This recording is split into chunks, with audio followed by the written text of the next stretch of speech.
Hi, this is John from Sharp Mountain Games, and today we're going to review the Dark Crystal Adventure game from River Horse Games.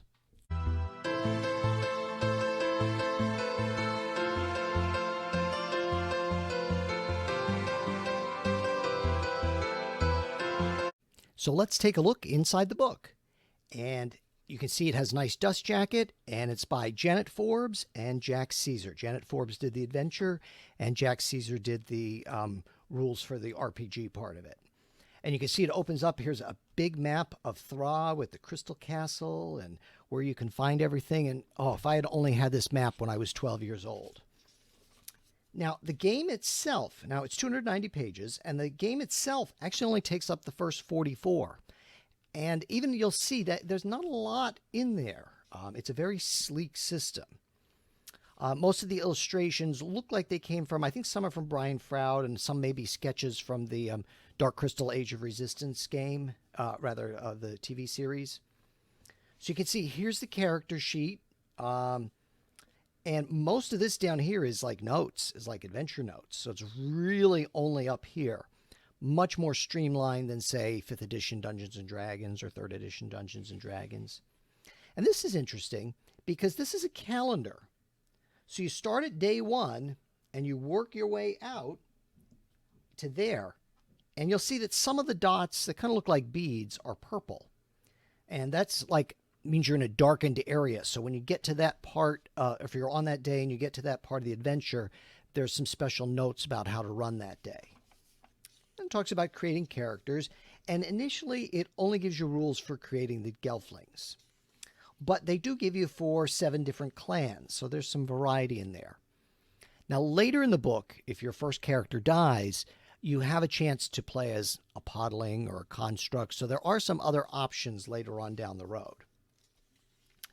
And it's, for the Gelflings, it's a D6 system. They roll their D6, and then they can add a bonus if they have a bonus for basically what would be attributes in other games, like agility or animals or fighting or scouting.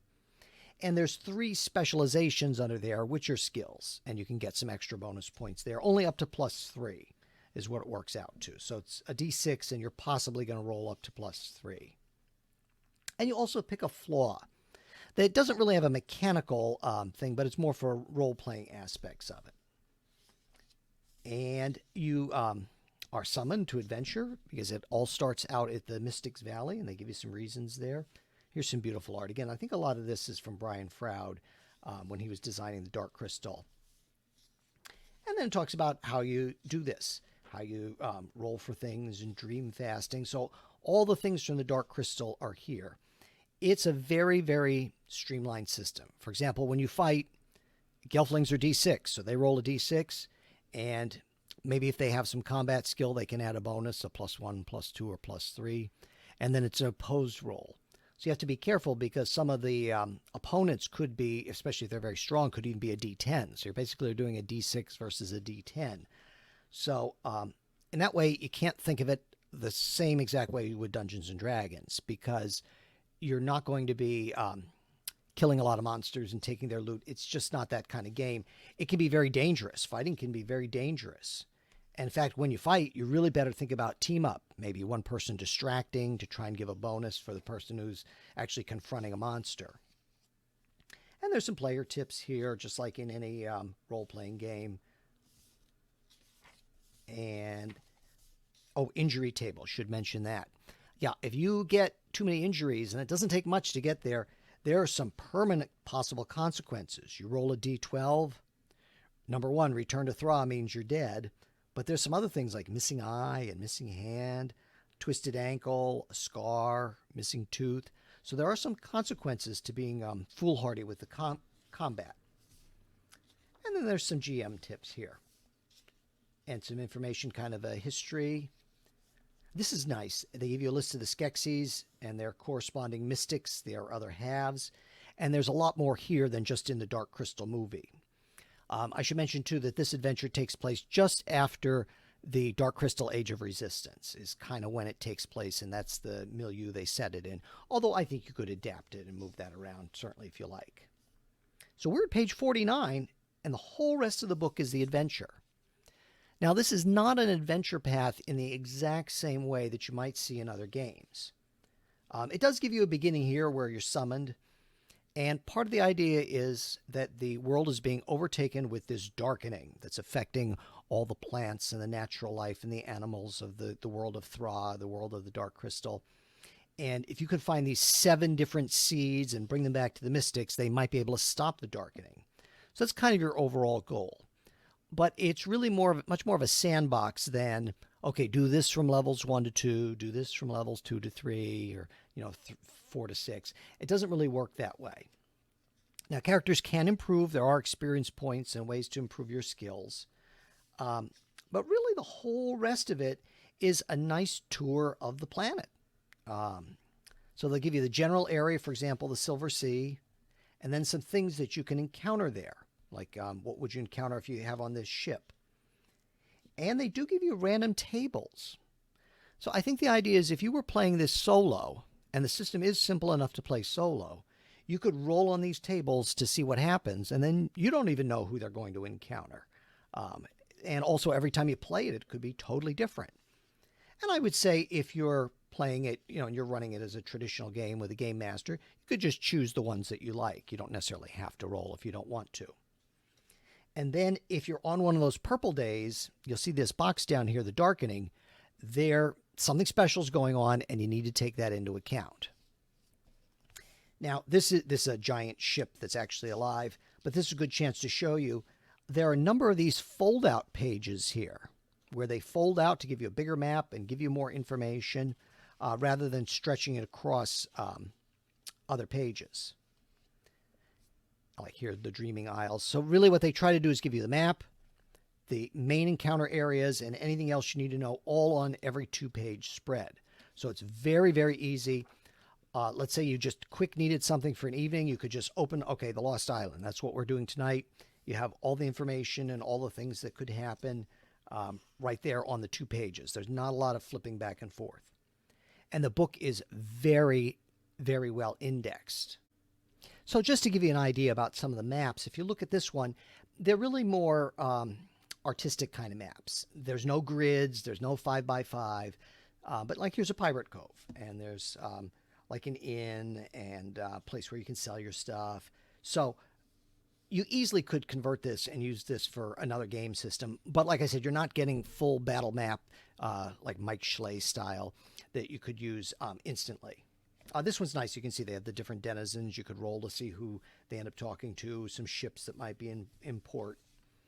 Now, some of the pages I want to mention too don't really even give you sort of a top-down combat style map. Like this one is a podling farm. There's some kind of statue up here on the top, or rather it's a monster. And so they don't give you that. So this is more probably not going to be a combat encounter here, although it could be, but it's not a traditional map. So just be aware of that. Sometimes it's more artistic maps. And, oh, here's a nice Circle of the Moons, and there's different pillars there that you could use. And like I said, you could use these in almost any encounter. Now, there's so many in here. I just don't think we're going to take the time to go through every single one. And many of these are drawn, some from the other Dark Crystal books, some from Dark Crystal Age of Resistance, and some are just made up to be used here just for this book. But probably what you're also curious about is, do you get a map of the castle? And the answer is yes. Here's the castle map. Now, again, it's not a strict top-down map. It's kind of a side map, but they do give you some top-downs of some of the main areas, like the Skeksis Banquet Hall and the main chambers and the Scientist Lab and things like that. In fact, this one is so big they give you a fold-out on the other side, too. And this is where the finale would be, because this is where the 7th seed is, if you're actually looking for that. Now, could you run a different adventure in this world? Absolutely. Absolutely. I don't think you necessarily have to be bound to searching for those 7 seeds, or maybe you could just make it 1 or 2 or 3 if you wanted a shorter campaign. Here's the Mystics Valley with their different caves. And then there's a whole bunch of other different locations. Let me see how many pages that takes us through. Omithra, which is kind of where the firelings live underneath. Those were in some later Dark Crystal comic books.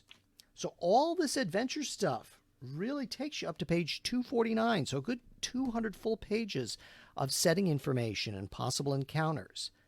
And as of right now, the book is, I believe, $32.95 on Amazon. So I think that's pretty comparable to what you'd pay for a Dungeons & Dragons book. I think you're getting a lot of information here.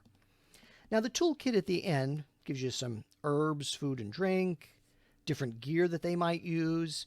And the gear basically can give you advantage on certain rolls. You know, if you have certain types of weapons or snowshoes or a spyglass, things like that.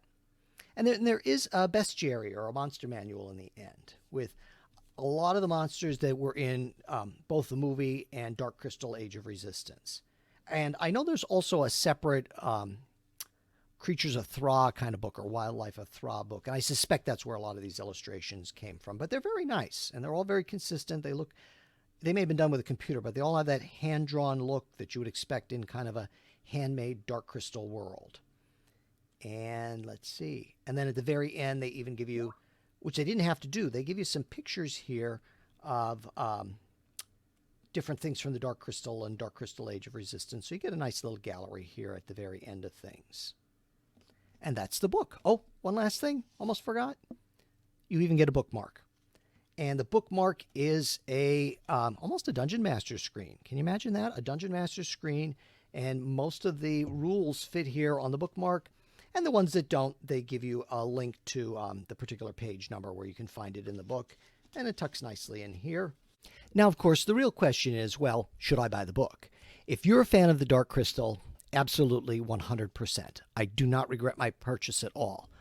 It just gives you such a fine overview of the world and so many adventure locations, more than really you could almost ever use. And it just gives you a very broader picture into what the world is like and the peoples.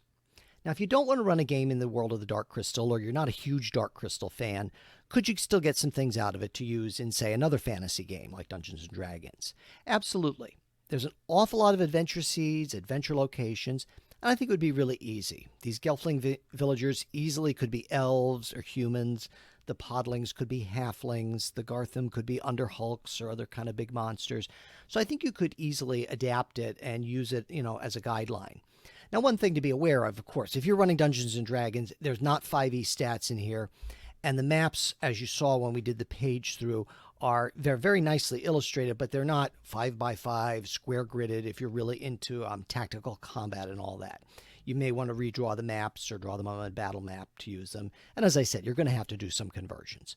But overall, I think it's a great book, and I hope you enjoyed the video.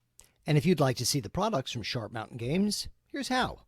You can get our print books, The Dwarven Pickup Truck and The Sky Tree at Amazon, Lulu, or drivethrurpg. And you can see our digital titles, which include map packs, character cards, adventures and classes at drivethrurpg, and on the Roll20 Marketplace. Wherever you like to shop, odds are we're there. So thanks for watching. If you enjoyed this video, like, subscribe, and we hope to see you soon.